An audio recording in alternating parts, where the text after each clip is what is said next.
G'day investors and welcome to another episode of Stocks to Watch. Today we're taking a look at Paramount Gold Nevada, which is a US-based developer advancing its flagship Grassy Mountain Project in Oregon towards production, at the same time as maintaining additional exploration assets in Nevada.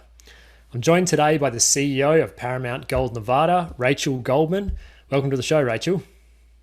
Thank you, John. It's great to be here with you. It's great to be talking, and it's first time we've met, but it sounds like an extremely exciting story that's unfolding in Oregon at the moment. So just as a bit of background for viewers, is you've just come out with an announcement that the Oregon Department of Geology has released a draft consolidated permit package for your flagship Grassy Mountain Gold Project. And as far as I'm aware, it's the first time it's ever been done in history. So do you just want to run us through what that means for you? Yeah, absolutely. I mean, this is an absolutely massive event for the company. I mean, I can't understate that.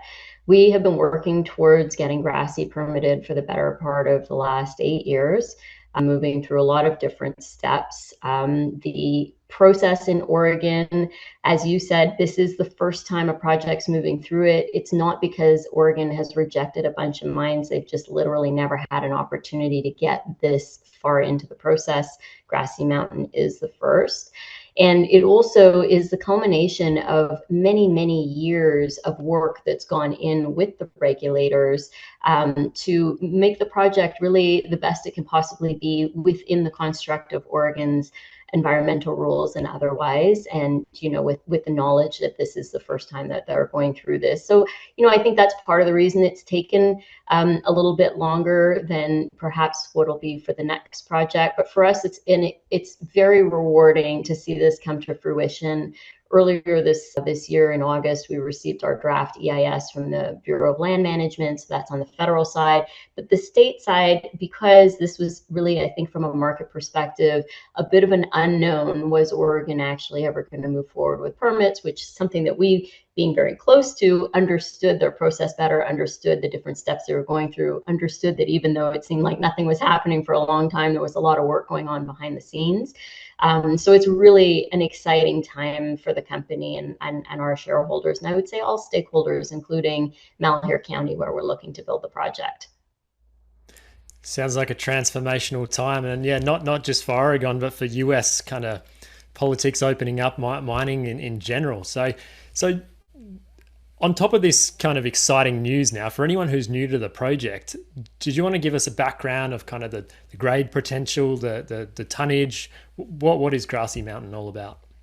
Before we continue, be sure to subscribe to our channel and ring the bell to get notified about our latest videos. Sure. So right now we have about 1 million ounces already identified at Grassy. Our last feasibility study, however, was done in 2022. And at that time, it was done at a $1,750 gold price and only contemplated about 40% of those ounces in the mine plan that was designed and that is the project that we're permitting. Obviously $1,750 is a very stale gold price. So even though looking at a $2,100 gold price, which is as high as our sensitivity went to at that time, I mean, the project at 2,100 has a post-tax IRR of 32%. As I said, we'll be targeting about 380,000 of those million ounces that we have in total as per that design.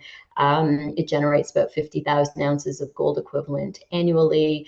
All-in sustaining costs at that time in 2022 were still well below $1,000 an ounce, and the capex at that time was about just under 140 million. So we are looking to update the feasibility study for Grassy, and we're hoping that's an update that we'll be able to see completed in the first half of the year.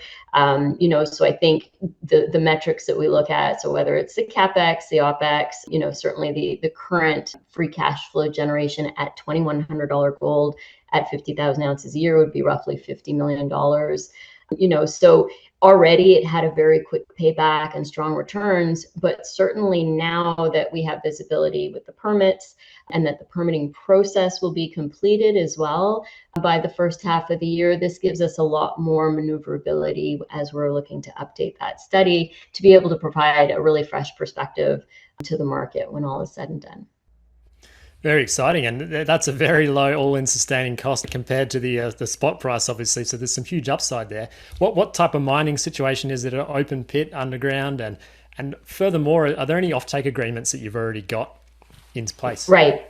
It's a small underground mine, so it's a very small 750 ton a day milling operation, a CIL milling operation. And I think when you look kind of closer at the layout of the deposit, it's actually very shallow. It's only the deposit, low grade part of the deposit starts about 50 meters from surface. And then the higher grade mine that we're building, which is just under 7 grams per ton, it's 6.8 grams per ton is the average head grade there. That will be about 150 meters from surface. So all this to say, yes, it could have been an open pit, and that's what previous operators looked at it as. But for Paramount, because we knew that this was the first project to move through the permitting regime in the state, a small footprint underground mine is a lot more palatable, both, socially, politically, and for the regulatory agencies to get their head around. So, there is a lot of upside, I would say, to the current 8-year mine life, again, because we were only contemplating a smaller portion of the existing resource. There's a lot of exploration potential that we just haven't been in a position to be able to engage in up till this point as we were working through permitting, because permitting hasn't been cheap. Oregon is a pay-to-play state, so we've been reimbursing them as we go along over the last number of years, and that's really been our key focus. Fantastic. Yeah, I mean, the ESG side of a small scale footprint underground mine versus an open pit is drastically better. So it's good to hear that you're bringing new thoughts to the table versus previous kind of holders. Now, there's a hearing in January. I was reading about the DOG AMI. What does this hearing cover, and what do you plan to learn from that hearing? So the process for the state, in a way, is not dissimilar from what we saw on the federal side, which is that there is a public review period once the draft permits are issued. So in the case of on the federal side, the BLM issued a draft EIS, held a public review period, including a public meeting, and then we'll issue the final EIS. So for the Dogami and the state, they have had public participation throughout our entire permitting process over the last many, many years. Every time that they would make any decisions on any future steps on the permitting process, it went through a meeting that was accessible to the public, that was open for public comment for 2 weeks prior. And so this is very much consistent with what their approach has been. So now they're issuing these draft permits and permit conditions on behalf of the agencies. And the hearing on the 29th, it's basically the public meeting. So with these drafts now issued, there's a public comment period that's open until February 6th. Jan 29th is the date that they've chosen to host a public meeting. So at that meeting, and they will have a virtual component as well, from our side, we'll be able to present the project, details about it. They will be able to receive public comments at that meeting as well.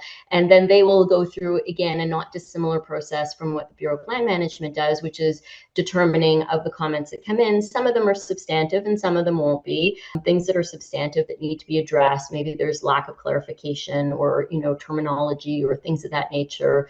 I don't expect any big changes, but again, until you go through the process, you never know. But because we've had the benefit of so many years of interaction with the agency, so many years of interaction with the public, we feel like most of any major issues will have already been dealt with over the last 8 years as we get to this point. So it's really exciting for us. So, we'll obviously be participating in that meeting on the 29th.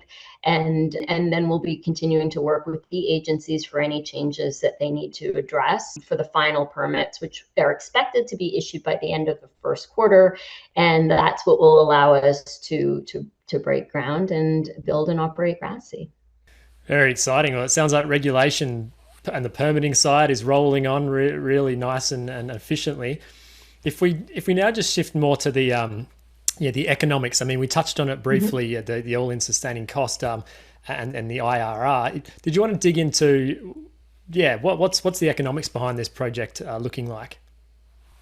Well, again, the economics are a bit stale from the 2022 study. So at that time, like I said, it was about $180 million after tax NPV at $2,100 gold. So we'll be very keen to see how those updated numbers shake out when we know we can deliver on that study, which I'm confident we'll have it ready in the first half and maybe even by the end of the first quarter.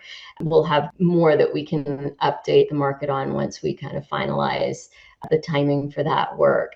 And at that time, the study outlined an 8-year mine life, which again, I think is going to end up being a worst case scenario given the incremental ounces, which are not yet included, and the potential for additional exploration. And I didn't answer your question about offtakes. No, we don't have any offtakes currently in place. And, I think from our perspective internally, because there was so much unknown about the Oregon permitting process, I would say in the stock market, but in the industry in general, we felt it served us better to wait until we could de-risk from that standpoint to show, in a sense, proof of concept that yes, we can permit a mine in Oregon before engaging in some of those discussions, because we figure we'll be better positioned once we've proven that the permits are in hand.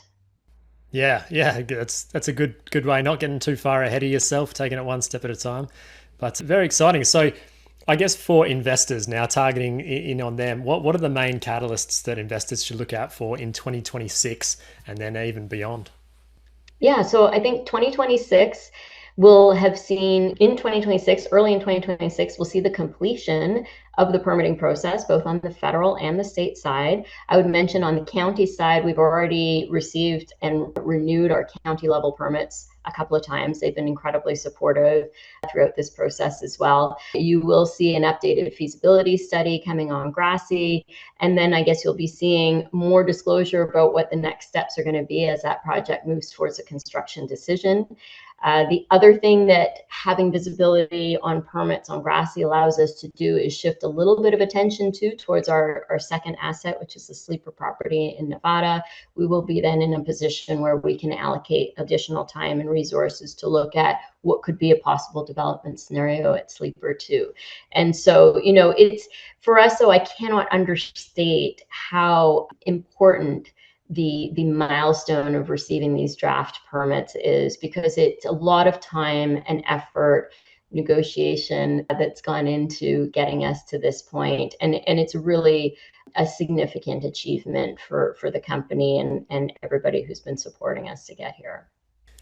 Yeah, sounds like you really are breaking ground in several different ways in Oregon. So no, that's great. And obviously Nevada is much more of a mining friendly jurisdiction. It's right up there in the top 5 in Fraser Institute, I think. So that's a great extra exploration property to have on hand. Well, yeah, Rachel, thanks a lot for coming on board onto the interview today. And we look forward to talking to you again soon for the next updates. Super. Thank you very much, John.